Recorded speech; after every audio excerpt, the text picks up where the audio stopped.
What's up? You are tuned in to the Spot TV Google Hangout edition. I am here today. It is a pleasure and an honor to have as my guest on today's show, Professor Griff of Public Enemy. Welcome, Professor Griff. Oh, give thanks. I really appreciate that. You never told the people what your name is. Oh, did I not? Okay.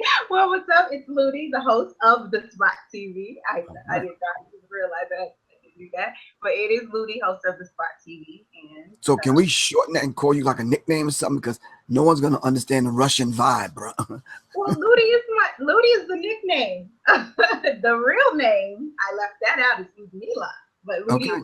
is the nickname of Like Ludi. All right, Ludmila cool. That's what I'll from call it.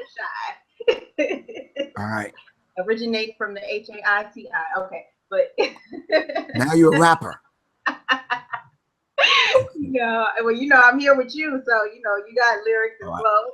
I hear you. Hey. Right. But welcome to the spot. It's good to have you online today. I know you have a busy schedule, so thank you for taking the time out to be on this hangout with me today. I wanted to talk to you about a few things. We came together to do a lecture in Chicago called Musicology. So I wanted to give the people a little bit of background of why you entitled the lecture Musicology and the subtitle Music, Money, Madness, Mayhem, and the original Mother Shut Your Mouth. Maryland Farmers. Yeah. Yeah. I think from the outstart, to be totally honest, I think that when I heard that Prince had broke that whole thing down, it was teaching from an experience as opposed to a classroom. What I mean by that is you experience his musicology, his study of that vibratory frequency or those vibrations, and you experienced it through his whole catalog. Even some of the stuff that we didn't hear, we was anticipating, knowing what it was about. So he taught those lessons by showing and proving. So he gave you the songs. He did the different kinds of songs, and he gave us the whole entire experience. So I was like, wow, that's deep. But what about the flip side of that?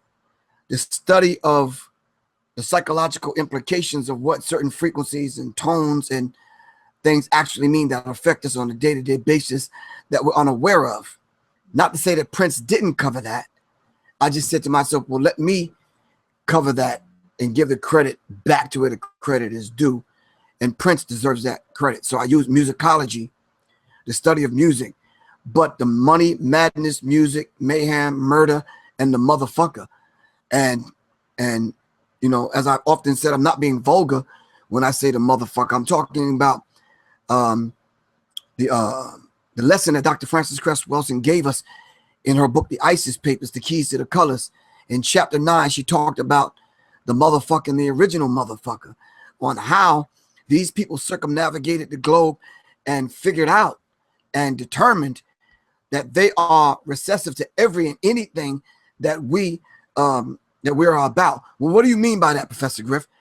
She taught us that racism, white supremacy, and understanding that the black man had the genetic material that could cause white genetic annihilation.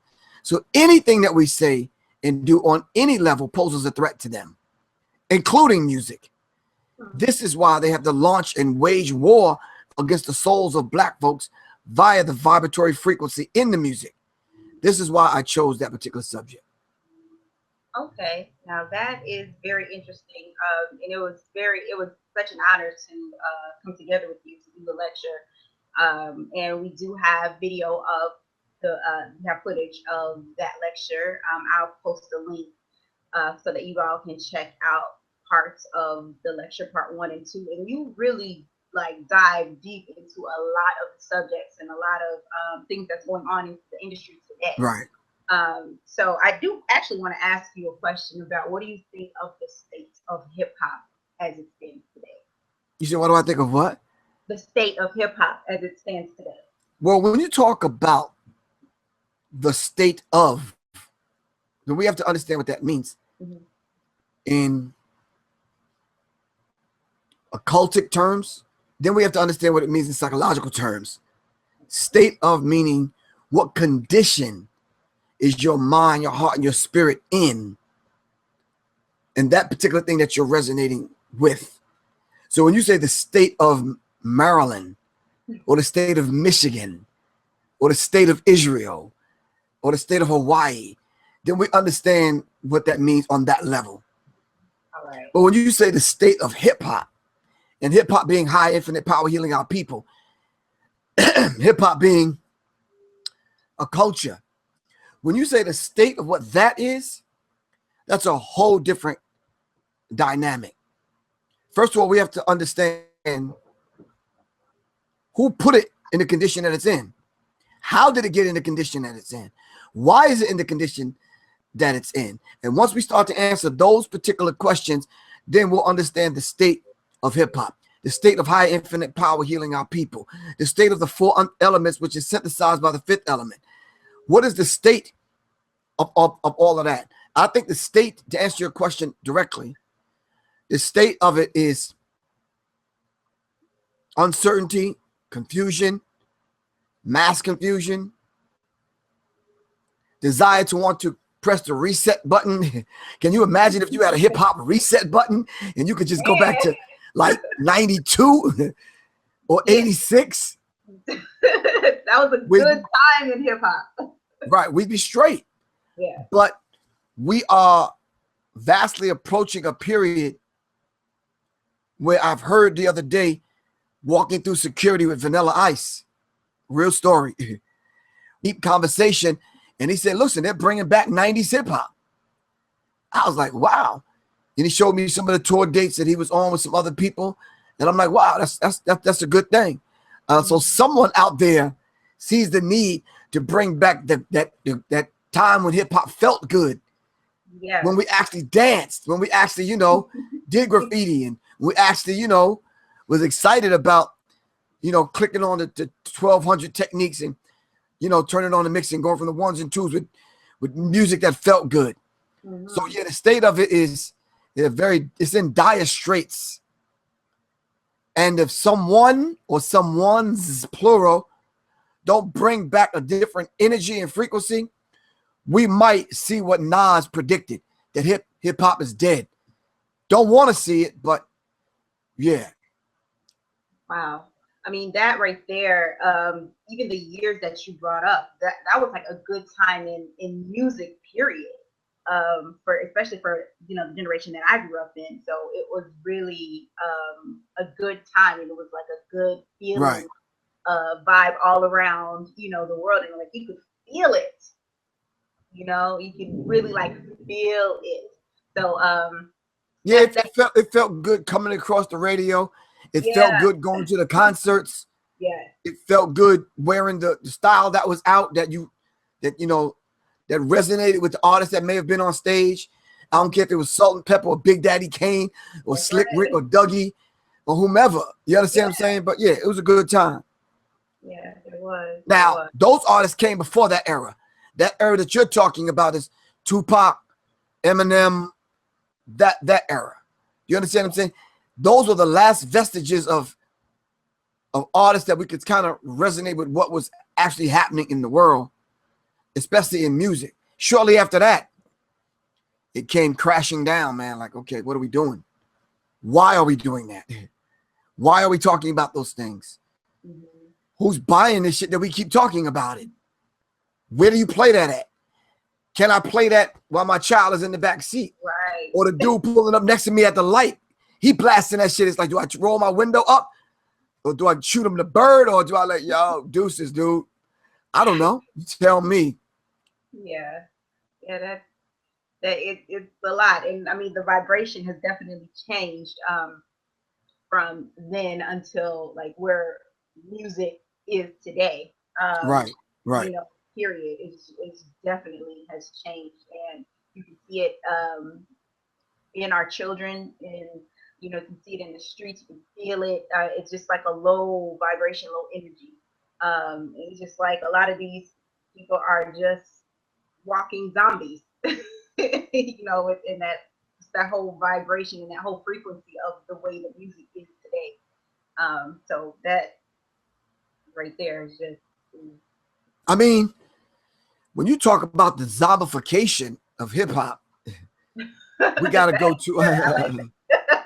Nah, I mean, my thing is I don't pull this stuff out of thin air. I'm studying and reading this book right here. I don't know if you can see it.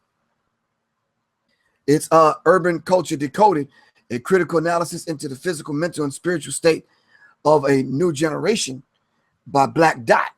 So when you talk about the zombification of hip hop, you're talking about those artists that are presenting a body of work now that's trauma-based, a body of work now that after they finish hitting L's and popping pills and all that kind of stuff, the state of mind that they're in, and using hip-hop as a vehicle to put this information out, this frequency out. So yeah, it's producing some zombies because it's coming from that zombie kind of mind state. You don't think Molly did it? You don't think crack did it? You don't think lighting L's with sprinkled and sprayed with Raid and Roach spray? You don't think that would have done it? You don't think all the mixture of drugs and drinking and all that kind of stuff and all the negative images that's going on in the world bombarding the individual, so by the time they get in the studio, it's like, yo, turn it up my headphones, and they doing one of these numbers, it's like you don't know what to expect from that individual. That's real. That's real. So musicology talks about all that. How would you, what kind of title would you come up with to encompass all of that? That's money, madness, music, murder, mayhem, and the motherfucker, for real. You absolutely nailed it with that one. I must say, and even just watching you speak at the lecture, you really hit a lot of those points that you're speaking of. So definitely, again, we will post the link to those lectures so that you can see and hear a lot of what you're talking about. Well, long as you, because you're the mic controller, this is your interview, long as you put the website or the YouTube URL where they can go click it and watch it, yeah, I'm sure they would pull something and take something away with them. They moved me from a big auditorium to a stage behind the curtain, so I'm good. I'm good, man. I'm good. So definitely, I will put those links up. Trust me, because you definitely need to see what Professor Griff was talking about. All right.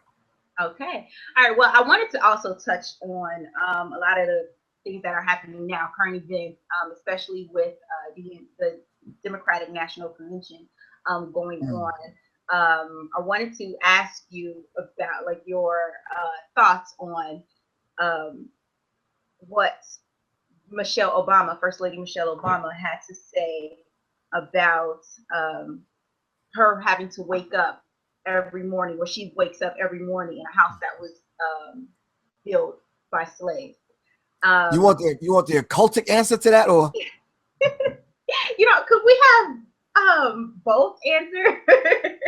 I just want your view on that. Like, what do you take from that? Because there were several things that I was trying to figure out. We could say, was she meaning literally the actual house that was built by slaves, or the house America? Okay, but now you're talking occultic language. Okay. So let's look at the three things, the two things that you just brought up, and the whole idea of waking up. By her saying she's waking up in a house. Now let's look at the occultic side of it. The house is not a physical house that she's talking about. The house is a bloodline. Let's look at the house as a bloodline. The house of Rothschild, the house of Windsor, the house of yada, yada, yada. You've heard these terms. Yeah. They're not talking about a physical house. I can say the house of Shah, which is my last name. That means my bloodline. Are you following what I'm saying? So everyone that's going to come in my bloodline. So if you're talking about an occultic language, secret societies coming together for one common cause, then you're talking about the house, not the White House, but the house of a secret order, that you have to adhere to the rules and regulations of that particular order. and Michelle Obama saying she wakes up, or she's waking up, or she woke up in a house that was built by slaves. Now, what slaves are they talking about? The fake ones that they said built the pyramids that was in bondage to Egypt? Or are they talking about those slaves that were brought here from Africa to America in the hulls of ships? You talk about those masons and those engineers and those scientists that was brought in the hulls of ships that built America. You understand what I'm saying? So she wakes up in a house that was built by slaves. Not, mind you, not run by slaves. You understand what I'm saying? But built by the slaves. And then after the slaves was done, you know, either we did away with the slaves or we sat at those slaves' feet and we extracted that information from them of that particular genius that laid out Washington, D.C. and the White House and all them other damn buildings. You understand what I'm saying? So we have to understand the language that Michelle Obama is using to communicate with a certain people. She probably wasn't talking to you. Right. Oh, you follow what I'm saying? So let's keep this thing in mind and think you and I need to know that that was a show. It's like, and action. The music came on. She came out. She sent the sign to the people by doing this. And if you read my next book coming out, Symbology, you understand what this means. So she did the whole thing, and I'm watching it. I'm like, okay, this is a cultic language that she's using. And I'm hearing what she's saying. I'm saying, okay, I got you. All right. And she sent some stuff out there to some people. I heard it. I saw it. I turned the volume down. I saw it. You understand what I'm saying? So we have to understand it's a show. It's a grandiose kind of stage play with writers, script writers, and the music and how it looks and the blue background, sending the message to the blue bloods and all this kind of stuff going on. So it was a lot to decode, but I managed to do it and I saw through the bullshit. For real. And you're really good at that. And a lot of people are not. I mean, even just watching it, there were a lot of signs and things that I caught in watching it and had to watch it again and then again and then listen to it. So there were a lot of things that I did see and hear that a lot of people probably miss because they're not really paying attention. They're just watching the world as it is and not really seeing, you know what I'm saying? Like seeing what's really going on. Right. But simply because the veil has not been lifted. And if you listen to her coded language, when she talks about certain things, I think I wrote something down. She said, this election and all the other E or L elections, all right, are not about black and white. She mentioned that a couple of times. See, that's the black and white magic that she's talking about. It's not about that. It's about who is going to have the power to shape our children's minds for the next 4 years. What's the symbology behind the number 4? What is it with the 4? We understand what it is with the 3, but what is it with the 4? And these things we have to decode. You see, 4 is a foundational number. All right. You're sitting in a chair probably that has 4 legs. Your laptop is probably on a desk that has 4 legs. You're talking foundational work. Whether you understand or overstand it, we have to understand the language that she was using. And how the black and the occult symbology and language being used in using black and white magic. Who was she actually talking to? And then to turn around and to put all that energy behind a white woman who's apparently not in favor of any black cause, who put her and her husband put more black men in prison than the law allow. So I'm trying to figure out, I know you know Michelle because you belong to the Council on Foreign Relations. Oops. Should I have said that? Her and her husband. So I know you know the language to use and the language not to use. You follow what I'm saying? She said, I trust Hillary Clinton. Wow. She says he raised her children in a perfect manner. Okay. Maybe I'm boring you. No. But this is the occultic language that she's using, and we need to step our decoding game up. Y'all might want to call Black Dot, man, or the red or blue pill or somebody, Phil Valentine. You understand what I'm saying? And we need to tweak our methodology on decoding, because it was coded to me. Right. And then will you speak, you know, I heard you speak to also about double speak before as well. So, and that goes in hand with a lot of decoding and a lot of, like I said, people really don't, I think the average person does not see that. They're just like. But for the average person, Stephen Jacobson talked about it in his book, Mind Control in America. And there's different forms of double speak.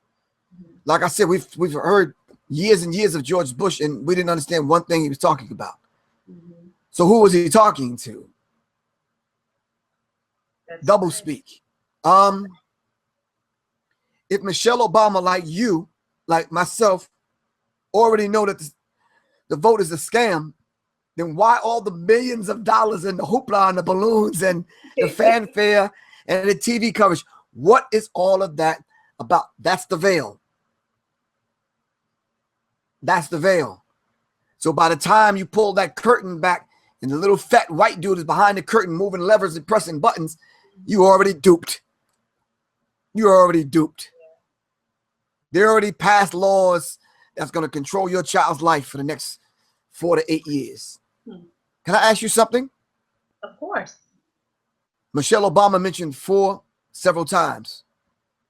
Then she mentioned 4 to 8 several times. Right? Yeah, yeah. What's 4 times 8? 30. I'm not going to put you on the spot. What's 4 plus 8? What is the number 12 significant of? There's 12 hours in a day, in a half a day, and 2 times 12 is 24. 2 plus 4 is 6, right? We could decode it that way, or we could say, well, what are the 12 tribes? And then the opposition to that, or the contrast to that, what are the 12 tribes that they're forcing and pushing on us that are the 12 tribes? What are those different occultic tribes that they use in the occultic language? Do you understand what I'm saying? So then on top of that, then what is the significance of the 13, which represents the letter M, which is money, madness, music, mayhem, murder, and the motherfucker dealing with musicology, and then M representing the word master. Who is the master? Who's controlling all of this? Somebody that we will probably never see and probably will never know. That is manipulating, controlling everything from behind the scenes. I just say, not only can't trust it and don't believe the hype, just, it's ugly, man. Absolutely. And it just, you know, you have to try to at least prepare our children for, you know, what's to come, because we don't even know.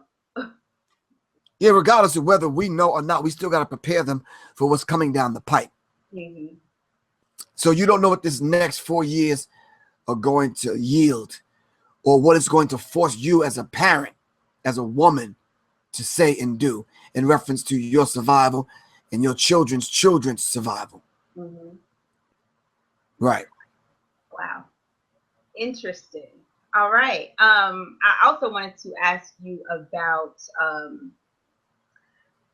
Bill O'Reilly's comment about, you know, there were both good and bad, good and negative comments regarding Michelle Obama's speech, and then Bill O'Reilly, you know, he mentioned, you know, I'm going to read a part of his quote. It said, in addition, free blacks, white, and immigrants who also worked on the massive building. He said Michelle Obama is essentially correct in citing slaves as builders of the White House, but there were other workers as well. And he also mentions that slaves that worked there were well fed and had decent lodging provided by the government. Let's decode that and look at the occultic language. Okay. There were other people that worked. There were workers, and then there were slaves. What's the difference? Come on now. Yeah, and you know, that's my thing. Like, were there not? I mean, the slaves were not paid; their masters were paid.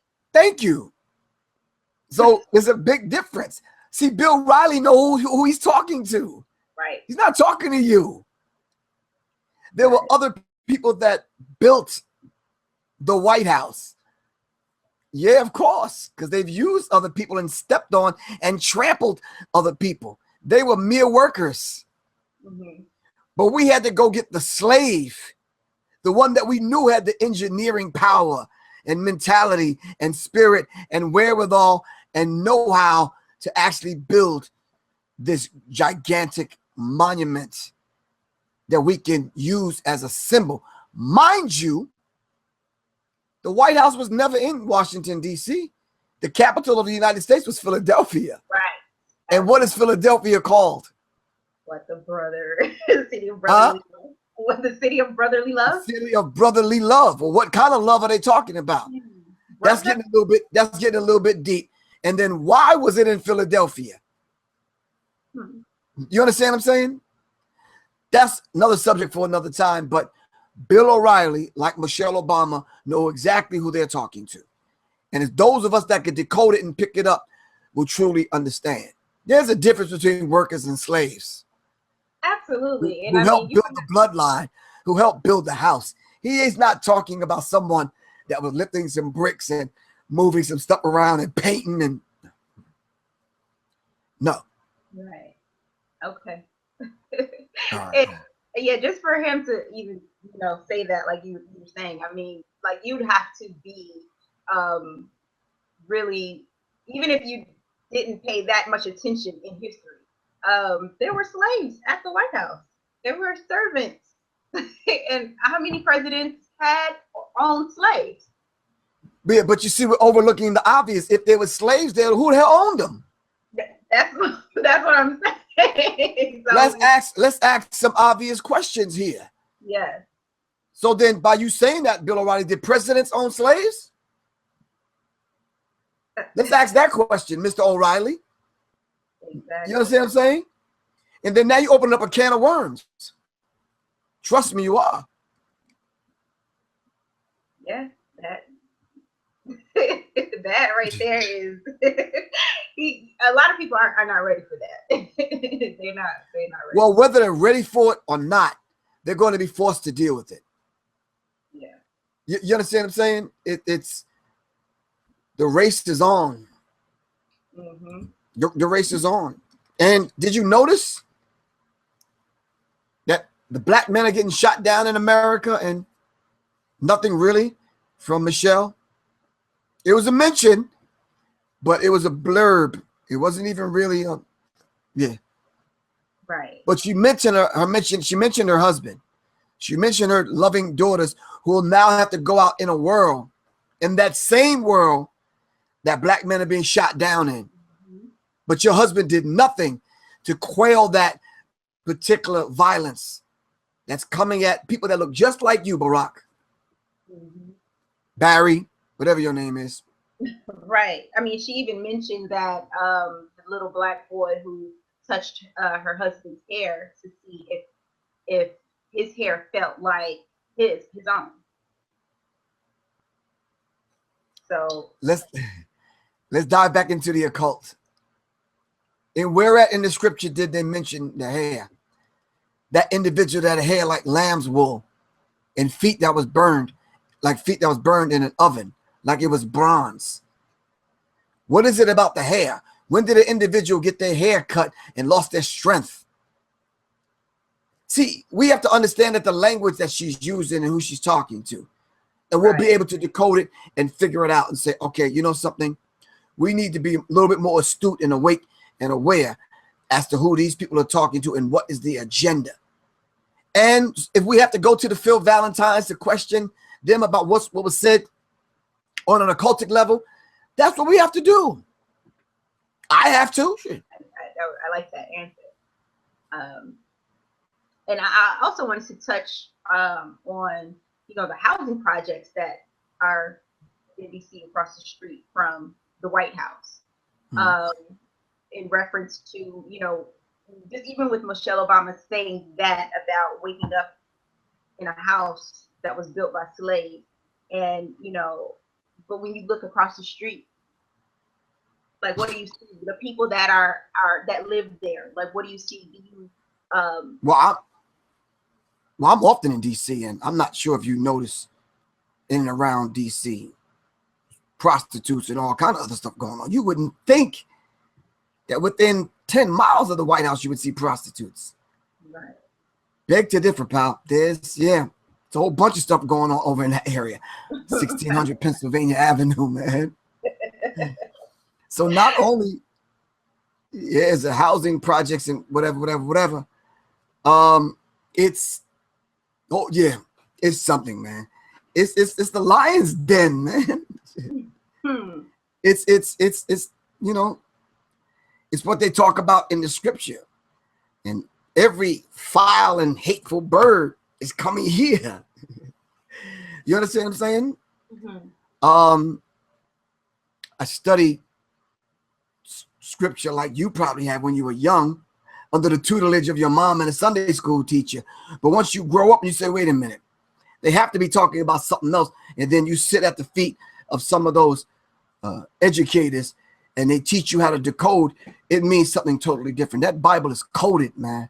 You understand what I'm saying? And this whole ritual that they're going through with this vote, the vote is a scam. They already knows the president going to be. Right. Is it the show? And we going along with it. So they'll zoom in on the black woman crying with tears coming down her face. Like, you understand what I'm saying? The couples hugging and stop that, man. It's a game. It is. But it's a hustle. It is, but it's like a lot of people are aware that we don't elect the president of the United States.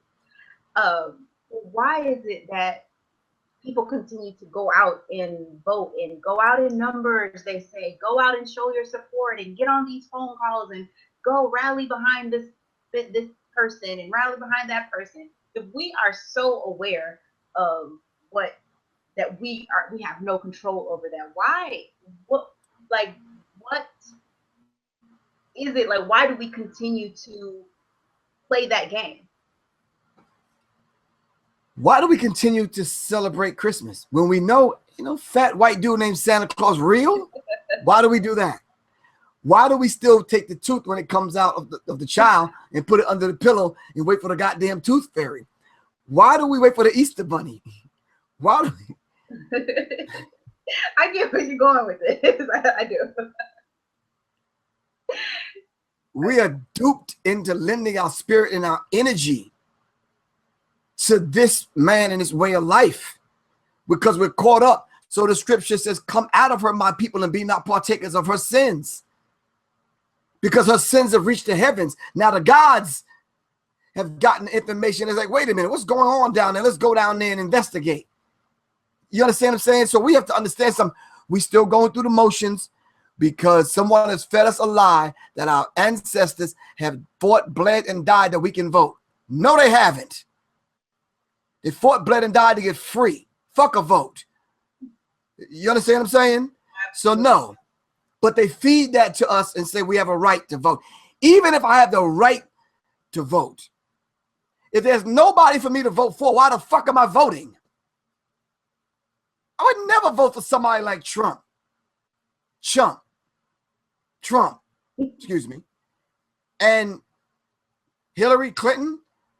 No. These people are not worthy of me going through the motions of lending my energy and my psychic and spiritual energy to them to see that they make it in the White House, to continue the same treachery and debauchery. No.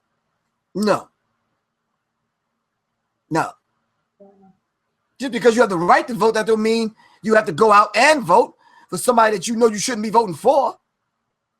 And the thing is, I feel like a lot of people feel they feel like they don't have a choice. It's like either one or the other. We're doomed if we do, doomed if we don't. So if I'm doomed if I do, and I'm doomed if I don't. All right, let me take that energy and hold on to it and harness that energy, right? And hook up with other black organizations to create voting blocks. Are you following what I'm saying? Mm-hmm. That when we vote in blocks of 15 and 20,000 in a block, we could determine when we do decide to vote. You understand what I'm saying? We know we can sway the election. But we don't elect the president. The Electoral College selects the president, and we have absolutely nothing to do with that. So exactly. And I mean, this was taught to us even in grammar school, in grade school. But yet again, we just still say fall for the for the okie doke, fall for the trick. Exactly. And we're still falling for it. As though that one individual has that much control and power that they can determine, whoo, we've been duped. The president don't run nothing but his mouth.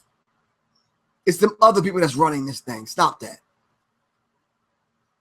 A lot of people, like I say this to people, and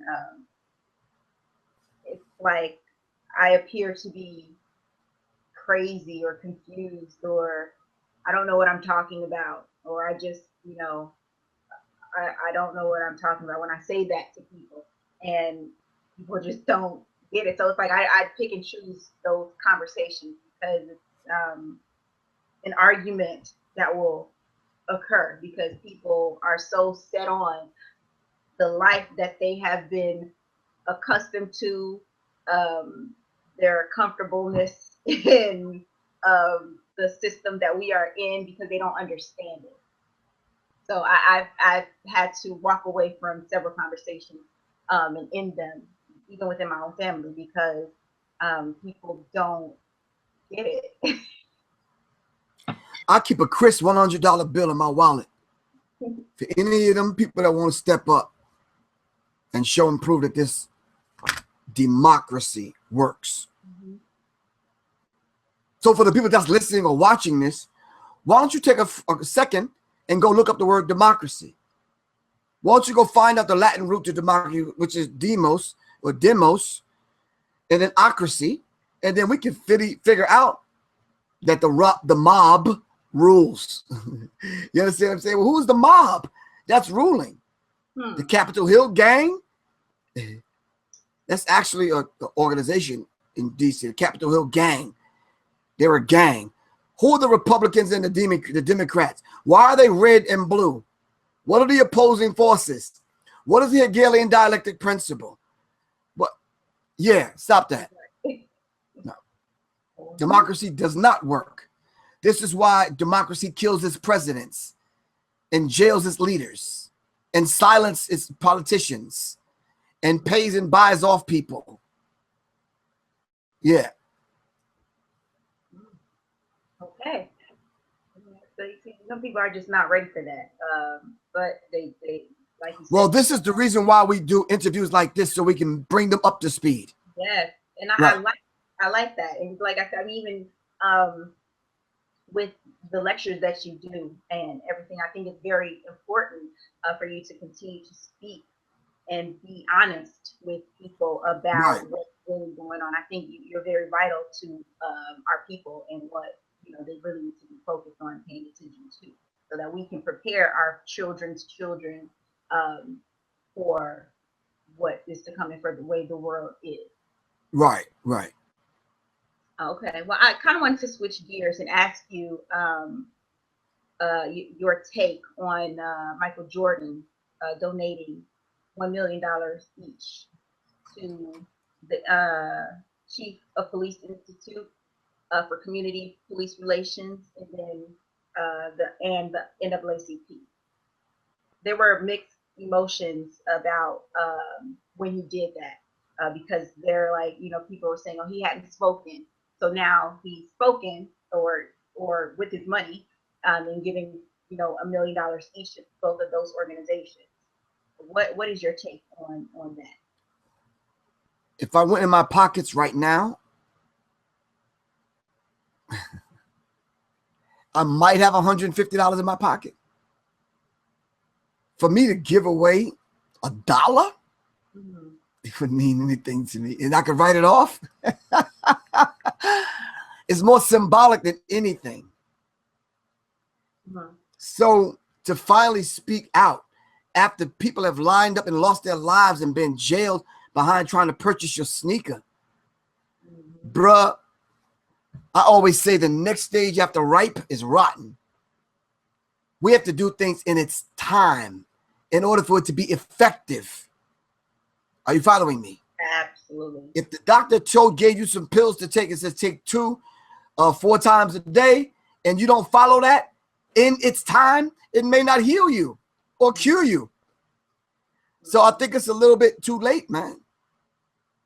So, and then let's look at the cause. Police community relationships, and who's gonna mediate that? The same Negroes that's not speaking. You went to the NAACP, the National Advancement of Colored People, of the Association of Colored People. How are you going to advance colored people's mentality nationally? And it's an association to advance colored people. Stop the bullshit. Come on, man.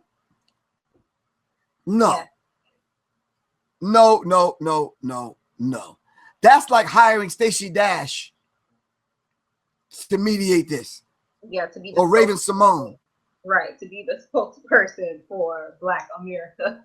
Right. Black people. And we want Stacey Dash to mediate the conversation between police officers and the Black community. Come on now. Come on. Okay. Well, good. I'm really liking this hangout with you. I wanted to discuss your book. This is my last thing. Symbology that you have coming out. You mentioned it before. And I just want to know, why at this point in history, why is it necessary? I have my own thoughts and things that I know why it's necessary, but I really want to know, why at this point did you decide to put this book out? It's the second part of your book, of the first book that you put out. The Psychological Covert War on Hip Hop. Yes, you gave me that book. I got that book from you when you were here a year ago in Chicago, and that was a much needed read. So why at this point do you think that symbology is needed? I think my spirit is speaking to me and letting me know that they're using a different language to communicate with one another. Just the whole idea of an agenda via the police department. So then when you're driving behind a car and you see the thin blue line in a square, and you say, I wonder what that means. But once you decode it and you say you understand it, now I understand. So now who are they talking to? So when the cop pulls you over and he gets out of his car after running your plate, mind you, they already had the plates chipped. So they already know who they're dealing with. They'll walk up and put their fingerprints on the car. Watch them. And then they'll see the thin blue line, and they'll say, this is someone that's associated or related to a police officer. So they know the language that the driver is supposed to be speaking once they might have a license and registration, blah, blah, blah, an insurance card. Do you understand what I'm saying? So they understand the dialogue that's supposed to happen. So, but we have to understand that. So I think it's very imperative that I put symbology out simply because we have to be able to decode these things. Mm-hmm. I mean, in a real way where it would affect our lives. Plain and simple. There's an agenda going on in the police department to destroy young Black men. It's a directive. We have to understand what that is. What is the thin blue line? What is the code? What is the oath that they take? Who are these people? Are they pulled and are they moved along in the academy and chosen because of a certain personality trait or characteristic trait or psychological type? Are you following what I'm saying? And then are they put together for that reason? is what Steve Coakley said true? They're training troops, like the mayor in Atlanta, Kasim Reed, basically said he's going to actually hire the certain trainers and instructors to train the police here, like they train the police in Israel. Riot control and these kind of things. Will foreign troops now put on those black helmets and get geared up to deal with black people in the street, and they don't speak English? So you're yelling at them, but they don't understand what you're talking about. Is this truly martial law? We need to study what martial law is. Do we have a contingency plan? Are they revamping and remixing Rex 84, the King Alfred plan? We have to understand what these things that we're dealing with today. This is why I have to release the book. I got to show the relationship between Google and PayPal and Skype and all these other people, Yahoo and AOL and Apple. And then I need to show you their symbols and what do they all mean. What is an apple? Why the apple? Right. Where do we first come in contact with the concept of the apple? In the Bible, in the Garden of Eden. That's right. Why a fruit? What is the tree that the fruit fell from? I know this is getting a little bit deep into the occultic stuff, but we need to know these things, seriously. Absolutely. Because we are sending, we're going out into this world unaware, and we are sending our children out into this world without them knowing what a lot of this stuff means. It's being shown on television, it's being shown in the school book, and they are unaware of what it means. Like, they don't know. So I mean, that it's very important. Yeah, but they have these devices in their hands, and symbols are coming through the devices all day long. How do you decode those symbols? And if you're 12 and 13 years old, what the colors in those symbols affect your energy centers? We need to step our game up, plain and simple. I know this is the first interview, and I know we got kind of deep, but yeah, I think we need to have these kind of conversations. Absolutely. Seriously. Absolutely. Like I said, it's my pleasure for you to even give thanks for you to do this today at this time. It's very it's an honor for you to do that, and just to get a chance to ask you questions on this platform, so that people can get an understanding of like what's really going on. Right. Because I get tired of debating people or talking to people about this type of stuff, and it was like, just pick up a book, put your phone down, put the computer away for a little bit, just pick up a book, and it's there. The information is there. So I'm really grateful for you.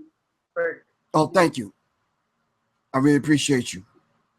So I'm at your disposal. Anytime you want to interview, just say, yo, I need to ask you a few questions about some things that's going on. I'm here. Your network is the Spot TV, right? It is. Now we're gonna come up with an acronym for that SPOT. I'm gonna let you know. All right. All right. Well, I'm gonna send you the invoice. Shit. For real. All right. No problem. Well, thank you so much. Just let the people know what you have coming up, where they can hear you, see you, call you. Let them know what you have coming up.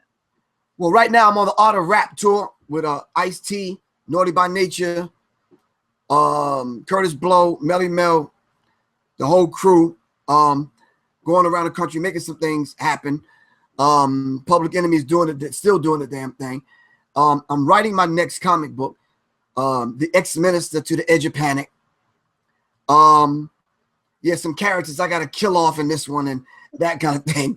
And then of course Symbology is coming out, and I'm utilizing this technology like I'm utilizing it right now to advance my brand, Serious Minds, RN TV, radio and TV, and just kind of doing the damn thing. I really admire people like you, that you've actually taken a computer and a camera, and like I say about Brother Rich, building a network and building a business. This is beautiful. I mean, you know, I've become one of those individuals that have taken a camera, a couple of cameras, a couple of microphones and a computer and trying to advance my brand.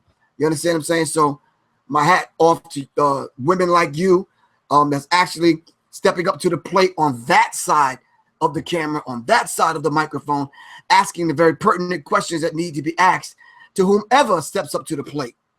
So my hat goes off to you, sis. And as you know, anything that I could do to help you advance your brand or whatever, just give me a call. All right. But those are some of the things I'm doing. My phone number is 678-557-2919. Really appreciate you as always. Well, thank you so much, and thank you for saying that all that you just said, and that you are at my disposal. I'm going to take that and and run with it, because Give thanks. it's a lot of work to be done. And again, I'm just very grateful for you just doing this. So thank you. Give thanks. Yeah, so just look out for Professor Griff. We look forward to the books coming out for you. The comic book coming out soon. Symbology book coming out. We really look forward, and we definitely will support you on that. So that is the end of the Spot TV Google Hangout with Professor Griff. Again, so grateful. We're going to put the links to the lecture that he did here in Chicago, Musicology lecture, part 1 and 2. Well, can I say something else? Absolutely. I'm working on this film called ArtiFaxual, and if you could just kind of put the GoFundMe link up there, I'd really appreciate that. And we have to come back, and when I'm with Khalid, to have both of us on here to talk about the film. I think I'll be with him in a couple of weeks, so maybe we can kind of get together right here on the Spot TV, hanging out on the Spot TV, and on Google Hangout, and let Khalid kind of break down what the film is about, and we have that discussion. Is that cool? That's absolutely. I'm again honored. It would be my pleasure to do that because that in itself of what you all are doing with the material that he puts together, and you filming it and everything, with putting that knowledge together, is very vital to our little ones that are coming up who don't understand what our people have gone through. So absolutely more than welcome to come here. All right. It's a pleasure once again. All right. Well, this is Ludi from Spot TV, and this is the Spot. We're going to get that knowledge to you. This is what it is. So keep it locked to our YouTube channel. Please subscribe, and we'll see you next time. Peace. Peace.